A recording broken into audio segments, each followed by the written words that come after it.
चलो अब देखो इसको पहले समझा देते हैं। लिख लिया सब। देखो आज से हम क्लास 9th का स्टार्ट किया है। इस सबसे पहले मैथ बताएंगे इसमें। तो आज के बाद जितना भी हम यहाँ लिखाएंगे उसको याद करते जाना है। देखिए अब आज और उसके बाद साथ साथ फेयर भी करते जाना है। ऐसा करना कि आज लिख लिए फिर बोलेगा हम कल करेंगे। कभी भी आज वाला चीज़ कल पर नहीं छोड़ना चाहिए। और कभी ये नहीं सोचना चाहिए कि हम अभी 9th में है, 10th में जाएंगे तब उसको हम रिविजन करेंगे तब पढ़ेंगे। तो ऐसे जो सोच लिया ना सब ऐसे करते रह जाएगा। बहुत क्या करता है अभी नवमा ध्यान नहीं देता है। अभी देखिएगा बहुत विद्यार्थी नवमा में नहीं पढ़ता है। जब 10वां में जाएगा तब वह 10वां से पढ़ेगा। तो जो मान लो नवमा में कभी भी नहीं पढ़ा है तो 10वां में जाने के बाद उसको निश्चित रूप से दिक्कत होगा ही। जल्दी वह समझेगा नहीं, समझे में उसको टाइम लगेगा। लेकिन जो कभी अगर नवमा पढ़ के गया है 10वां में अगर जाएगा तो उसको जल्दी समझ आएगा। तो ऐसे बहुत विद्यार्थी कर लेते हैं। कहता है 9th is a rest year और 10th is a best year करता है। मतलब नवमा में रेस्ट करेगा और जो ही 12वीं 10वां में जाएगा तो उसके बाद वह मेहनत ज़्यादा करने लगता है। तो पहला इस अध्याय का नाम देखो लिखे यहाँ पर यदि संख्या पद्धति। यहाँ पर संख्या पद्धति इसका मतलब पहला जो अध्याय है इसमें सिर्फ संख्या से संबंधित क्वेश्चन रहेगा।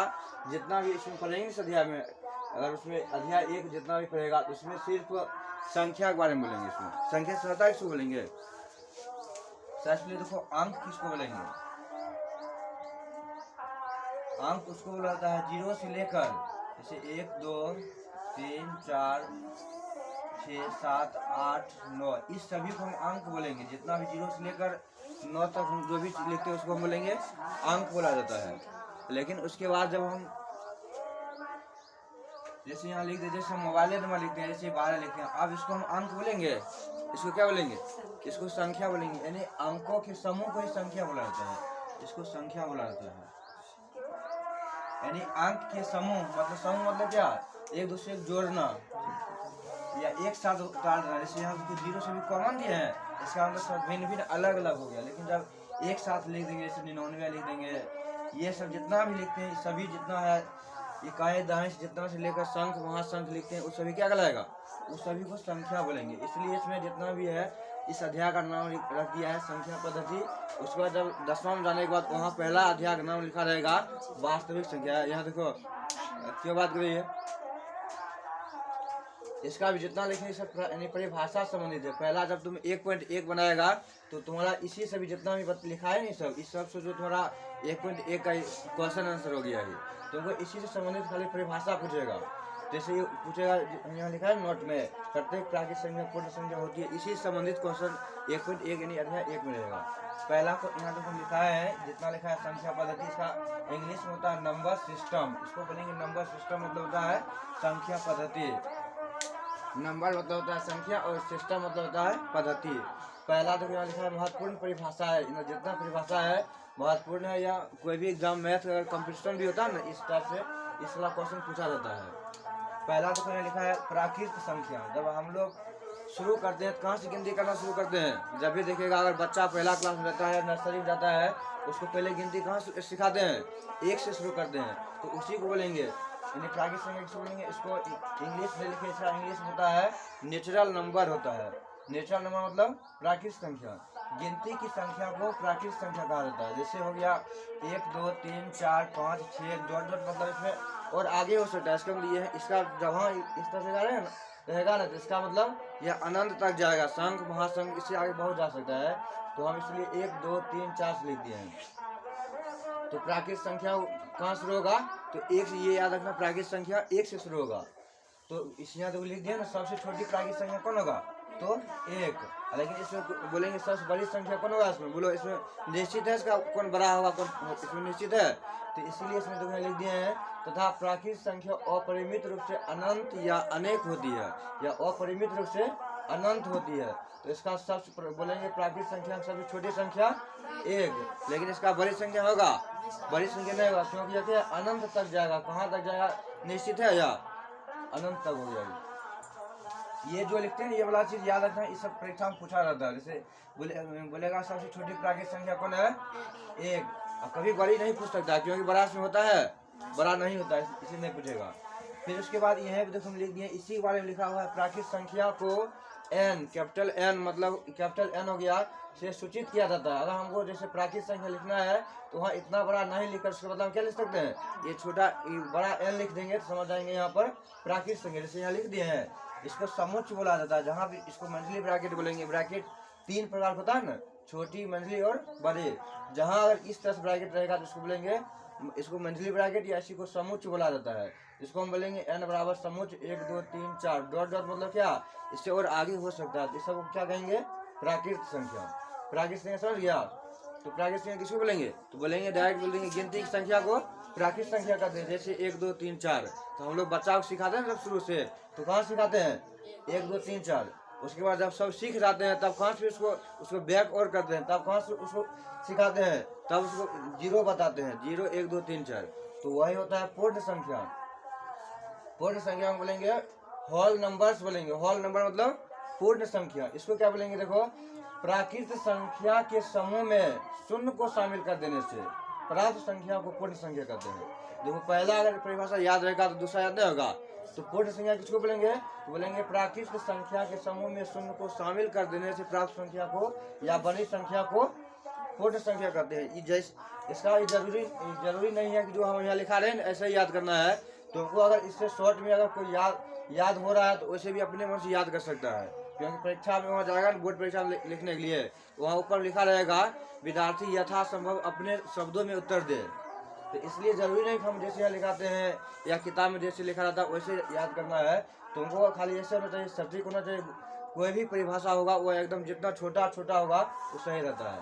तो पूर्ण संख्या किसको बोलेंगे, तो बोलेंगे प्राकृत संख्या के समूह में शून्य को शामिल कर देने से प्राप्त संख्या को या बोल देंगे बनी संख्या को पूर्ण संख्या या होल नंबर्स कहते हैं। याद रहेगा ये। आगे इस सबसे क्या बोले हैं, पूर्ण संख्या किसको बोलेंगे, तो प्राकृत संख्या के समूह में क्या शामिल कर देना है, शून्य को। शामिल जब भी करेंगे तो बोलो पहले करेंगे कि आगे करेंगे, तो इसमें अनंत है, बोलो अनंत में होगा कहाँ देंगे इसमें, लेकिन इधर तो निश्चित है, 1 से स्टार्ट है। इसका मतलब इसमें पहले क्या लिख देंगे, 0। देखो 0 पहले लिख दिए, तो 0 1 2 3 4। बच्चे को पहले हम लोग 1 से सिखाते हैं, पहले 0 से, पहले 1 से सिखाते हैं। पहले 1 वहाँ से तक सीख जाता है, फिर 1 से लेकर 100 तक जब वो सीख जाता है तब उसको बताया जाता है कि 0 से स्टार्ट कहाँ किया जाता है। उसके बाद फिर धनात्मक ऋणात्मक बताया जाता है। तो पूर्ण संख्या समझ गया। तो बोलेंगे प्राकृत संख्या के समूह में शून्य को शामिल कर देने से प्राप्त संख्या को पूर्ण संख्या कहते हैं। तो आप इसमें भी ये पूछ सकता है कि सबसे छोटी पूर्ण संख्या कौन है, तो 0 हो जाएगा। तो लिखे ना, सबसे छोटी पूर्ण संख्या शून्य है तथा यह अपरिमित रूप से अनंत होती है। बोलो ये भी इसका कोई निश्चित है कहाँ रुकेगा ये जा करके, तो इसको बोलेंगे अपरिमित रूप से अनंत होती है। फिर यहाँ देखो लिखे हैं, इसको पूर्ण संख्या को W से सूचित किया जाता है। देखो यहाँ W लिखा है ना, तो जहाँ हम लिख देंगे W तो समझ जाना हुआ कौन संख्या हो गया, पूर्ण संख्या। और पूर्ण संख्या इंग्लिश होता है होल नंबर्स, इसको बोलेंगे होल नंबर्स। तो देखो लिख दिए W बराबर कहाँ शुरू होगा, तो 0 1 2 3 4 डॉट डॉट। आप इसमें देखो ये याद रखना, ये जो नोट लिखा है सबसे ज्यादा ये वाला पूछा था तुम्हारा अध्याय हो गया 1.1 बनाएगा, तो इसमें ये वाला ध्यान देना है। जाओ जाओ इतना लेट आता है।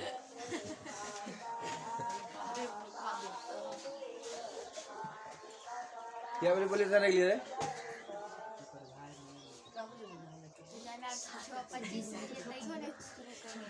चलो देखो नोट में देखो लिखा है, ये नोट वाला तुम्हारा किताब की है। इस किताब में ये वाला क्वेश्चन पूछेगा इसमें, तो यहाँ ध्यान दो। पहले ये वाला देखो, यहाँ पर देखते हैं 1 2 3 डॉट लिख दिया यहाँ पर, ये वाला हो गया। उसके बाद बोलेंगे 0 1 2 3, इसमें भी डॉट डॉट।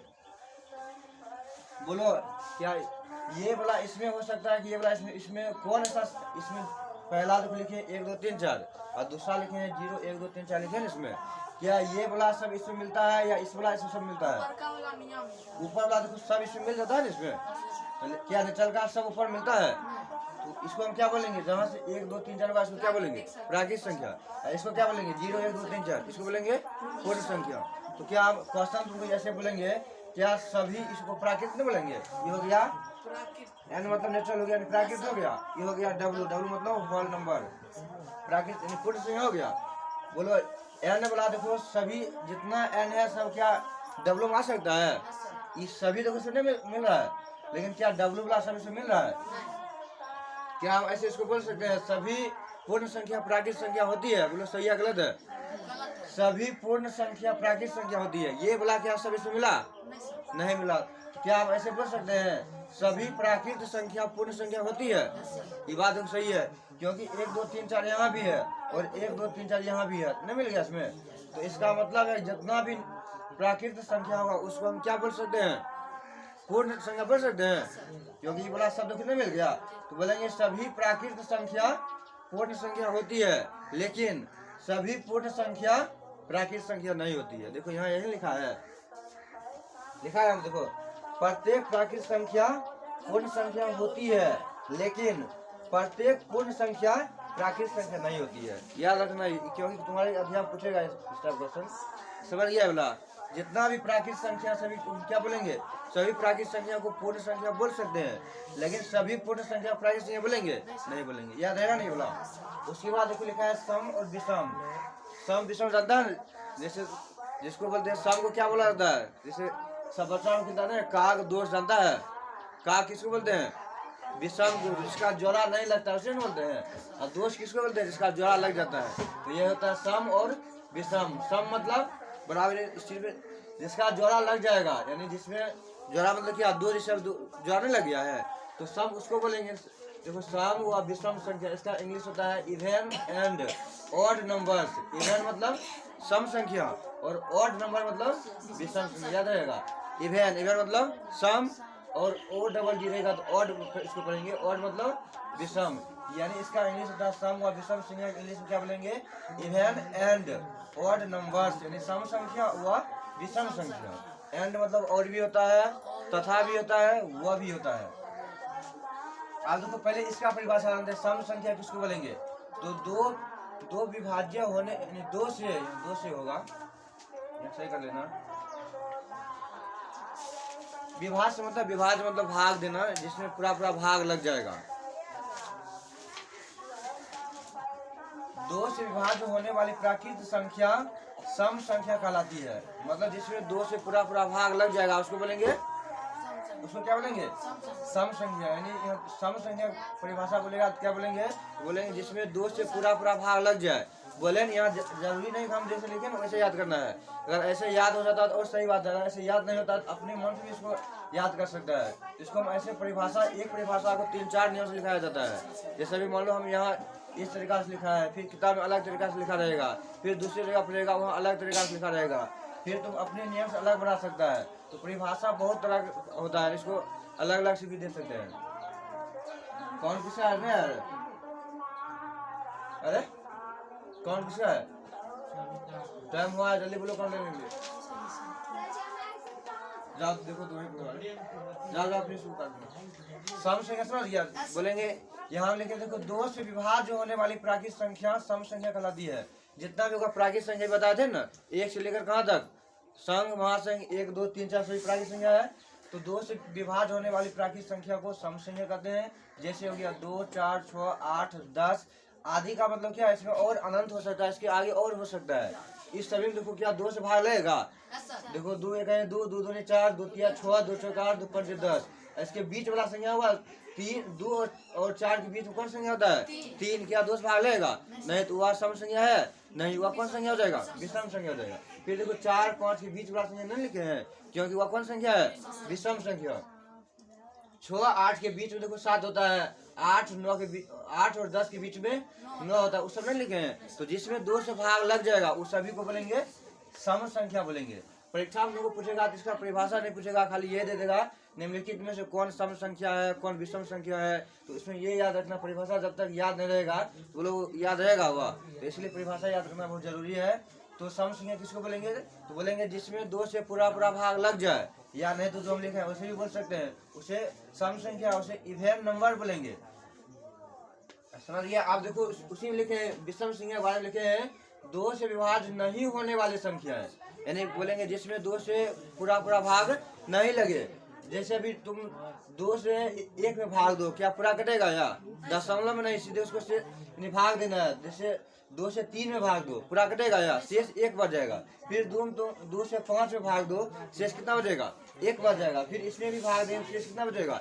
1 बच जाएगा। क्या ये सब कौन संख्या कहलाएगा? इस सभी को बोलेंगे विषम संख्या बोलेंगे, जिसमें यानी 2 से भाग नहीं लगे उस सब को बोलेंगे विषम संख्या बोलेंगे।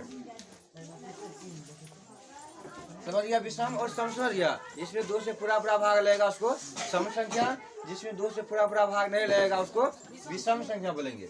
जैसे 1, 3, 5, 7, 9, जोड़ इस सभी को बोलेंगे आधे बोलेंगे विषम संख्या। सम विषम समझ गया?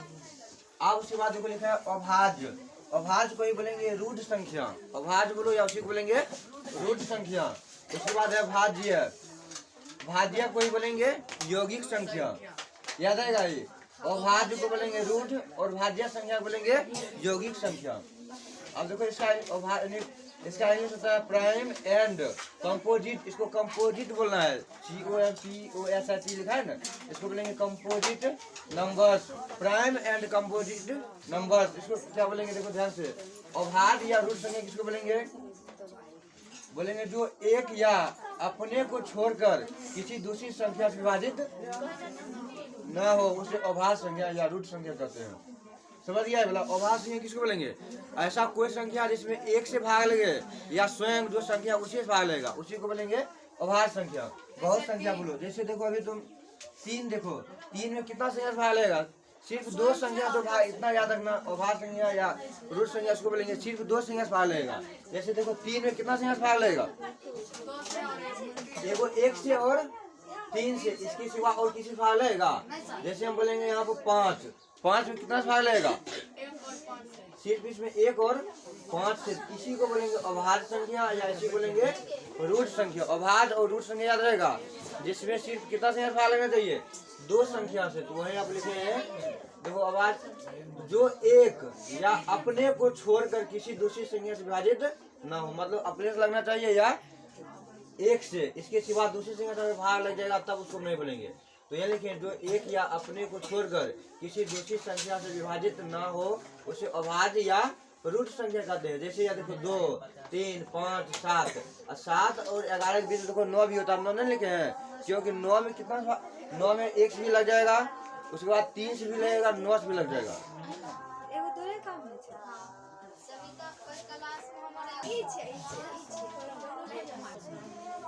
चलो ध्यान दें यहाँ पर अभाज्य संख्या समझ गया? अभाज्य या रूढ़ संख्या, इस सब को समझने जितना भी है ना सब समझने वाला है। फिर अगर अभी समझेगा नहीं, फिर घर पर जो कभी माइंड में ये नहीं सेट करना कि हम यहाँ भी लिखा देते हैं और घर पर जाकर उसको रट लेंगे, याद कर लेंगे। जो अगर ये सोच लिया तो तुम सोचो कभी भी याद नहीं हो सकता है। कभी भी ये नहीं समझो कि हम घर पर जाकर अपने से याद कर लेंगे, सही खाली यहाँ लिखा देंगे, घर पर जाकर हम रट लेंगे, याद कर लेंगे। अगर ऐसा किसी माइंड में सेट है तो उसको सोचना बंद कर दो। जहाँ जब भी समझाया जाता है ये हमेशा कोशिश करो कि हम वहाँ पर समझने कोशिश, अगर तुम अपने समझ जाएगा यहाँ पर तो घर पर जाकर भी अपने से उसको और आसान कर सकता है। लेकिन अगर यही नहीं समझेगा तो घर पर जाकर तुम 30 बार खरीदने ना तो वहाँ पर अपने से समझ जाएगा। तो इसीलिए अभी जहाँ जो भी बताया जाता है, चाहे कहीं भी कोचिंग हो, स्कूल हो, कहीं भी अगर कोई कुछ भी अगर सदी समझा रहा है तो हमेशा तुम्हारा ध्यान ऐसा वहाँ पर रखो कि वहाँ पर जाकर हम कुछ समझ जाए। और यहाँ समझ जाएगा ना वहाँ पर तो उसके बाद आगे तुमको कोई दिक्कत ही नहीं होगा। और हमेशा कभी कभी यानी शुरुआत करना चाहिए कभी धीरे से, नहीं अभी एकाएक सोचेगा कि हम पूरा एकदम एकाएक देखता है। आजकल देखेगा वहाँ स्कूल में देखते हैं वहाँ बच्चा रहता है और वहाँ पर कुछ 1-2 महीना हो जाता है, कुछ नहीं सीखता है तो वहाँ जाकर कहता है कि अभी तक 1 महीना हो गया बच्चा कुछ भी नहीं सीखा है। सोचो अभी बच्चे में नर्सरी में लगता है उसको अभी एक ही दिन उसको IAS बना दे, ऐसे में जाता है करने के लिए। वहाँ बहुत सारे ऐसे भी स्कूल जाते हैं तो वहाँ वो आता है वो करने के लिए। अभी तक 1 महीना हो गया अभी तक बच्चा कुछ नहीं सीखा है। तो सोचो उतना भी उसको बच्चा है तो धीरे धीरे सीखेगा कि एक ही बार में सीख जाएगा। तो इसीलिए जो भी है उसको अगर धीरे धीरे तुम शुरुआत करेगा ना तो मतलब रुक से अच्छा है कि तुम धीरे धीरे उसको यानी हमेशा करते रहो। तो अभाज्य संख्या समझ गया? तो बोलेंगे इसमें जो एक या अपने को छोड़कर किसी दूसरी संख्या से विभाजित ना हो उसे अभाज्य या रूढ़ संख्या कहते हैं। और जहाँ जिसको समझ नहीं आता है वहाँ पूछा करो कि कहाँ उसको नया है, वहाँ बताएंगे। क्योंकि हम भगवान नहीं है कि तुम्हारे दिल के बारे में जानते हैं, तुम्हारा कहाँ प्रॉब्लम है नहीं है, तुम कहाँ जानता है नहीं जानता है। क्योंकि जब तक तुम बताएगा नहीं हम समझेंगे ही नहीं कि तुम कहाँ तुमको दिक्कत है नहीं दिक्कत है। जैसे हो गया डॉक्टर हो गया, तुम डॉक्टर यहाँ जाएगा, अगर तुम उसको खुलकर बीमारी नहीं बताएगा तो क्या वो इलाज कर सकता है। और यह टीचर भी ऐसे होता है, जहाँ तुमको जो प्रॉब्लम है वहाँ पूछेगा नहीं तो हम उससे आगे बढ़ जाएंगे, फिर उसको बताएंगे नहीं। क्योंकि हम जहाँ तक हम जान रहे हैं कि तुमको कहाँ दिक्कत है, वहाँ तक तो हम अपने से बता देंगे। लेकिन जहाँ तुमको दिक्कत होगा वहाँ पूछना है। अगर पूछेगा नहीं फिर हम आगे निकल जाएंगे। फिर जब आगे निकले फिर पीछा पूछेगा, फिर उतना अभी जैसे अभी समझा देंगे, फिर उतना समझाना हम फिर असमर्थ हो जाएंगे उतना। क्योंकि फिर आगे नहीं बताना है, हम आगे बढ़ जाएंगे फिर पीछा कितना समझाते रहेंगे। इसलिए हमेशा अब ये नहीं कि समझना कि शर्म करेगा कि कोई जान जाएगा कि हमको ये सब नहीं आता है। कभी भी पढ़ाई में और खाना खाने में कभी भी शर्म नहीं करना चाहिए। तो इसलिए जहाँ तुमको जो भी चीज़ में दिक्कत है, अगर मान लो तुमको जोड़ नहीं आता है, घटा नहीं आता है, तो वो भी पूछा करो कहीं भी किसी से। कभी भी पढ़ाई में यानी छोटा बड़ा नहीं देखा जाता है कि हमसे छोटा हमको बता रहे हैं, ये कभी भी ये सब नहीं पूछना। ये दिमाग कभी भी ये नहीं सोचना चाहिए कि हमसे कोई छोटा हम पूछेंगे तो हमको क्या सोचेगा, उसको ये नहीं आता है। ये बात कभी भी दिमाग में लाना। अभाज या अभाज को क्या बोलेंगे, रूट संख्या। कभी तुमको क्या देगा, अभाज दे देगा, और कभी देगा यहाँ पर रूट संख्या दे देगा। तो अभाज समझ गया ना। इसमें सिर्फ अगर ऐसे याद नहीं होता तो अभाज उसको बोलेंगे जिसमें सिर्फ दो संख्या से भाग लगेगा, एक अपने से और एक से। तो देखो अभी 5 में कितना से भाग लगेगा, एक से और स्वयं। स्वयं मतलब क्या, 5 है तो 5 से। जैसे अगर 3 है तो 3 में कितना से भाग लगेगा, एक से और स्वयं। स्वयं मतलब 3 से। तो उसी को बोलेंगे अभाज या रूट संख्या। अब उसके बाद देखो यहाँ पर भाज्य या यौगिक किसको बोलेंगे, यौगिक। अभी जैसे यहाँ पर गणित में पढ़ा नहीं यौगिक, जब साइंस पढ़ेगा तो उसमें भी पढ़ेंगे यौगिक पढ़ेंगे। वहाँ यौगिक अलग होगा, लेकिन यहाँ जो मैथ पढ़े इसमें ये अलग होगा। तो भाज्य उसको बोलेंगे, भाज मतलब क्या, भाग लग जाना। और अभाज्य मतलब क्या, भाग नहीं लगना। जैसे इसमें अब भाज्य मतलब जैसे 2 या 2 से अधिक संख्या से उसमें भाग लगना चाहिए, उसे भी यौगिक बोलेंगे।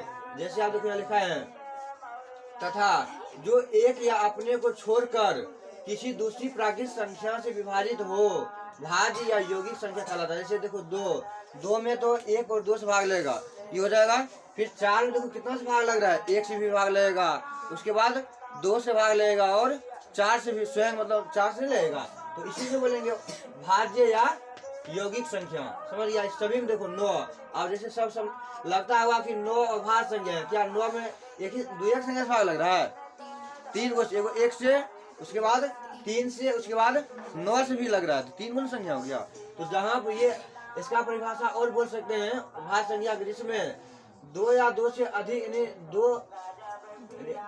2 या 2 से अधिक संख्याओं से भाग लग जाए। देखो 2 या 2 से अधिक संख्या से भाग नहीं लग रहा है, इस समय 2 से अधिक भाग लगेगा। यहाँ देखो सिर्फ 2 संख्या से भाग लग रहा है, फिर भी इसको क्या बोलेंगे, भाज्य संख्या बोलेंगे। तो बोले 2 या 2 से अधिक संख्या से भाग लगेगा, उसी को बोलेंगे भाज्य या यौगिक संख्या बोलेंगे। इस सभी जैसे 15 देखो, 15 में 1 से लग रहा है, उसके बाद 3 से लग रहा है, 5 से लग रहा है, उसके बाद 15 से लग रहा है। इस सभी को बोलेंगे कौन संख्या बोलेंगे, भाज्य या यौगिक संख्या बोलेंगे। यहाँ देखो नोट में जो लिखाते हैं उसको याद रखना।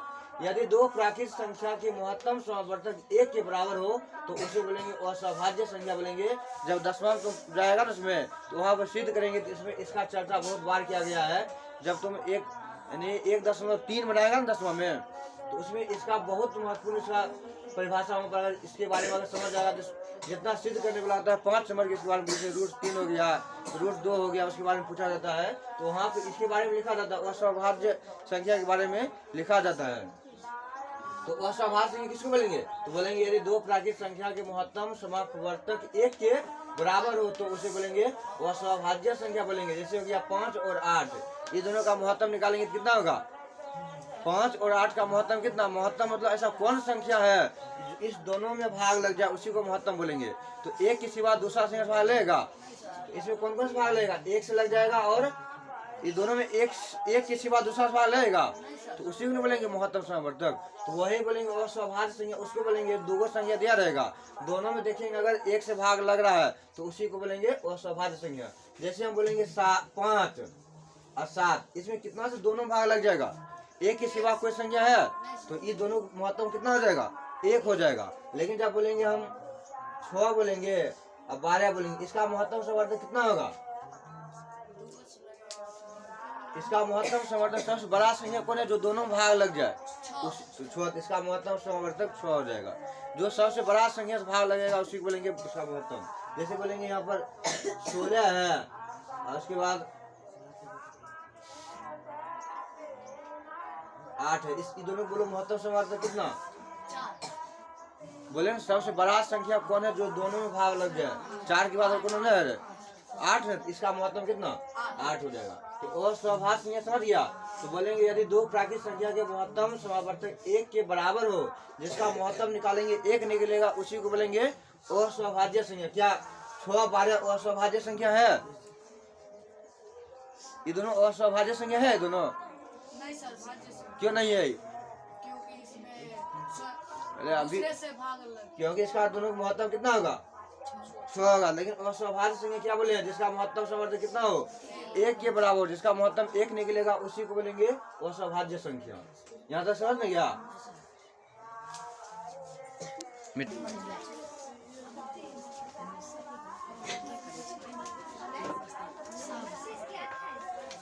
देखो 4 तक लिखा देना, अगला देखो उसके बाद पूर्णांक वाला देखो। पहले देखो यहाँ पूर्णांक किसको बोलेंगे, पूर्णांक को इंग्लिश में बोलेंगे इंटीजर्स। जो है ना सिंधुआ ने लिखा था तो उसको आई बोलना, आई लिखा है INTERGERS, इंटीजर्स मतलब पूर्णांक। इसको देखो पूर्णांक किसको बोलेंगे, प्राकृत संख्या के समूह में शून्य तथा ऋण पूर्णांकों। ऋण पूर्णांक मतलब माइनस, इसको नेगेटिव बोला जाता है, उसको बोलेंगे माइनस। ऋण मतलब कर्ज होता है ना, कर्ज को ही माइनस लगता है।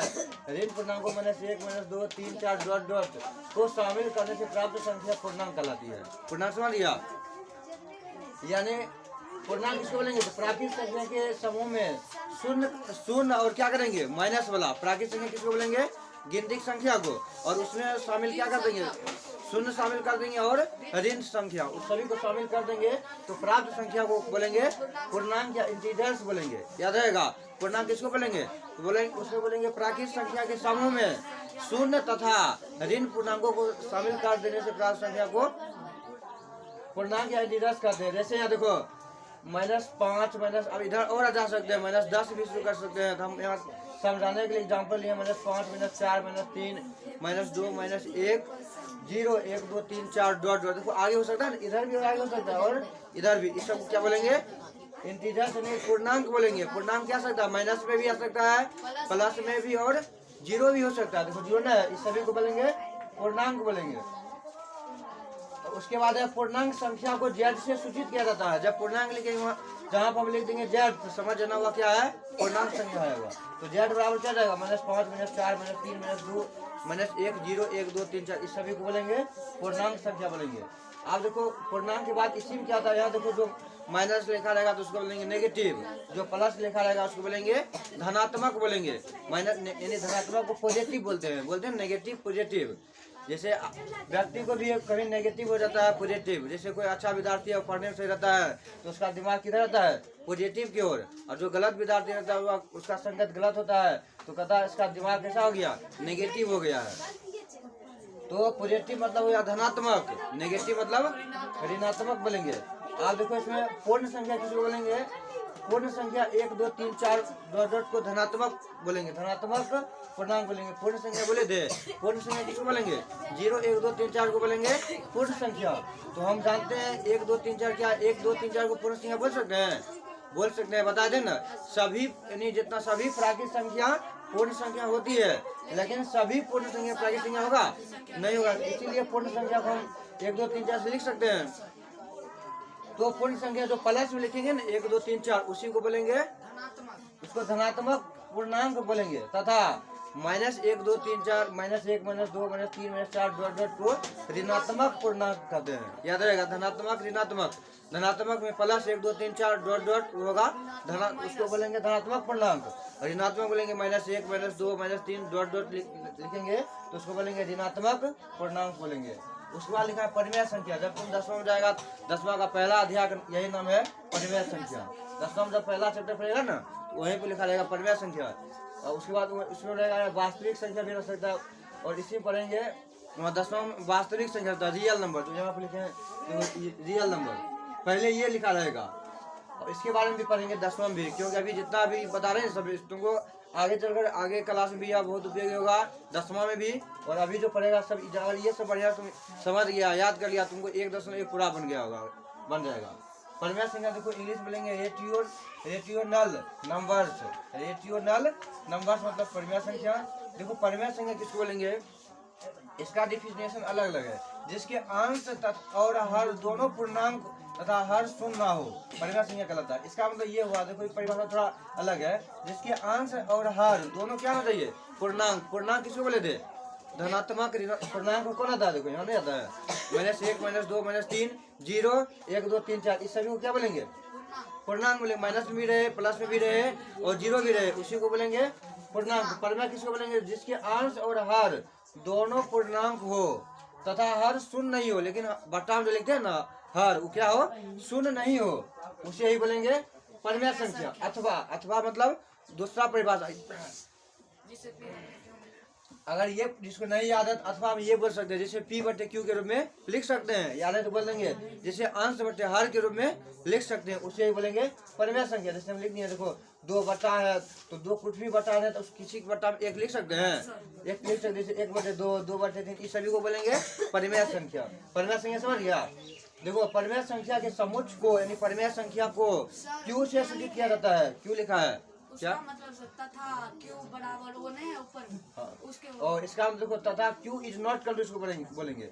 इसका मतलब Q का मान 0 नहीं हो सकता है। देखो P/Q लिखा है कहीं, P/Q कभी भी P/0 नहीं लिख सकते। जैसे हम 2/0 लिख सकते हैं, 2/0 रहेगा तो उसको अपरिभाषित बोला जाता है। इसलिए कभी भी हम लिखेंगे तो ऊपर में 0 हो सकता है लेकिन नीचे में कभी भी 0 नहीं हो सकता है, तभी उसको हम परिमेय संख्या बोलेंगे। अगर बट्टा में 0 हो जाएगा तब उसको हम परिमेय संख्या नहीं बोल सकते हैं। परिमेय संख्या को किससे सूचित करेंगे? Q से। अब एक होता है अपरिमेय संख्या। 10वां में जाने के बाद इसी बारे में पूछेगा तो या 3 नंबर या 5 नंबर क्वेश्चन पूछ दिया जाता है। तो अपरिमेय संख्या को इरेशनल नंबर बोलेंगे। जैसे P/Q के रूप में नहीं लिखा जा सके उसे अपरिमेय संख्या कहते हैं। जैसे √3 को बट्टा में 1 लिख सकते हैं? नहीं लिख सकते हैं, क्योंकि √3 को हम दशमलव बढ़ाएंगे तो उसका निश्चित नहीं है कि 1 पर क्या 0 होगा, निश्चित है नहीं है। इसीलिए हम इसको हम P/Q के रूप में नहीं लिख सकते हैं, उसे बोलेंगे अपरिमेय संख्या। परिमेय समझ गया? जैसे P/Q के रूप में लिख सकते हैं तथा Q is not equal to 0 परिमेय कहलाता है। लेकिन अपरिमेय बोलेंगे जिसे P/Q के रूप में नहीं लिखा जा सके उसे अपरिमेय संख्या कहते हैं। नोट में देखो लिखा है परिमेय तथा अपरिमेय संख्या अपरिमित रूप से अनेक होती है। इसका संख्या कितना होगा? परिमेय बोलेंगे लिखने के लिए, अपरिमेय बोलेंगे तो बोलेंगे परिमेय और अपरिमेय संख्या अपरिमित रूप से अनेक होती है। फिर देखो अब है वास्तविक संख्या। 10वां का पहला अध्याय यही है वास्तविक संख्या, इसका नाम है रियल नंबर। तो परिमेय तथा अपरिमेय संख्या के सम्मिलित रूप को वास्तविक संख्या बोलेंगे। वास्तविक किसको बोलेंगे? तो यहाँ देखो लिखे हैं परिमेय और अपरिमेय। परिमेय संख्या और अपरिमेय संख्या दोनों को एक साथ मिला देंगे, उसे ही बोलेंगे वास्तविक संख्या। यानी बोलेंगे परिमेय संख्या तथा अपरिमेय संख्या के सम्मिलित रूप को वास्तविक संख्या बोलेंगे। जैसे देखो 2/3 1/2 ये सब क्या है? परिमेय संख्या। लेकिन √3 √5 क्या है? अपरिमेय संख्या है। तो यहाँ देखो लिखा है वास्तविक संख्या को 8 से सूचित किया जाता है। अब यहाँ से यहाँ तक तुमको पहला अध्याय जब 1.1 बनाएगा 1.2 1.3 तक तो भाषा में ऐसे लिखना है। ये वाला बात निश्चित रूप से याद कर लेना, जब क्योंकि पहला अध्याय में तुमको भाषा वाला ही संबंधित क्वेश्चन, जितना क्वेश्चन है ना सभी भाषा से संबंधित क्वेश्चन रहेगा। पहला देखो यहाँ लिखा है A नंबर में प्रत्येक पूर्णांक एक परिमेय संख्या होती है, लेकिन ये आवश्यक नहीं कि प्रत्येक परिमेय संख्या भी पूर्णांक हो। जितना पूर्णांक होगा सभी पूर्णांक को क्या बोल सकते हैं? परिमेय संख्या बोल सकते हैं। लेकिन ये आवश्यक नहीं कि प्रत्येक परिमेय संख्या को भी पूर्णांक बोल सकते हैं। बोलो हम इसको हम अभी -5 को हम क्या बोल सकते हैं? पूर्णांक बोल सकते हैं। ऐसे इसको नहीं बोल सकते पूर्णांक, क्योंकि पूर्णांक किसको बोले थे? माइनस प्लस कुछ भी हो, देखो 5 आया। लेकिन अगर इस तरह से हम यहाँ लिख देंगे -5/2, क्या इसमें हम -5/2 यहाँ लिख सकते हैं? नहीं लिख सकते हैं। लेकिन इसको हम परिमेय बोलेंगे तो इसलिए बोलेंगे जितना पूर्णांक है सबको हम क्या बटा बोलो 1 दे सकते हैं? इसको बटा में 1 दे सकते हैं? नहीं दे सकते इसमें। जैसे लघुत्तम लेते हैं 5/कुछ 1 नहीं देते हैं। तो जैसे P/Q कर लिखेंगे उसी को बोलेंगे परिमेय। तो इसको हम अभी बटा में 1 दे सकते हैं, यानी जितना पूर्णांक है उस सबको हम परिमेय संख्या बोल सकते हैं। लेकिन सभी परिमेय संख्या को पूर्णांक नहीं बोल सकते हैं। अभी जैसे हम -5/2 क्या इसमें शामिल होगा? कभी नहीं हो सकता है। 2 नंबर में है प्रत्येक भिन्न एक परिमेय संख्या होती है, लेकिन यह आवश्यक नहीं कि प्रत्येक परिमेय संख्या भिन्न हो। ऐसा जरूरी है? प्रत्येक जैसे अभी इस सबको हम परिमेय संख्या बोलेंगे, क्या भिन्न है? सभी को नहीं, बटा हमेशा नहीं रहेगा। वही लिखा है प्रत्येक भिन्न एक परिमेय संख्या होती है, लेकिन यह आवश्यक नहीं कि प्रत्येक परिमेय संख्या भिन्न हो। उसके बाद सी में है प्रत्येक अपरिमेय संख्या एक वास्तविक संख्या। जितना भी अपरिमेय होगा रूट में जितना लगा रहेगा, जैसे √3, √5, 7, 11, 8, इस सबको हम क्या बोलेंगे? अपरिमेय संख्या। यानी प्रत्येक अपरिमेय संख्या वास्तविक संख्या का होता है। उसके बाद है प्रत्येक वास्तविक संख्या या तो परिमेय संख्या होगी या अपरिमेय संख्या होगी। फिर ई में है जिस परिमेय संख्या का अंश शून्य हो उसे शून्य परिमेय संख्या कहते हैं। जैसे 0/1, 0/-1 रहेगा, तब पर इसका मान कितना हो जाएगा? 0 हो जाएगा। अभी इतना ही तक रहने देते हैं, फिर अगले दिन बताएं, जब बताएंगे 1.1 इसकी सहायता से यही बताएंगे। अगर ये सब याद कर लिया तो अपने से पूरा 1.1, 1.2, 1.3, हाँ जितना सबको याद रहेगा कल ही सुनेंगे। ये सब याद करने, इसको समझ कर मैथ में याद किया जाता है। कोई भी चीज़ को समझ करके अगर याद किया सभी दिन याद रहेगा। जितना लिखा है उसको समझ करके उसको अपने से 2-3 बार पढ़ेगा। अगर याद जो चीज़ नहीं होता है तो उसको बार बार कॉपी में लिखो और यहाँ से फेयर का भी बनाते जाना है।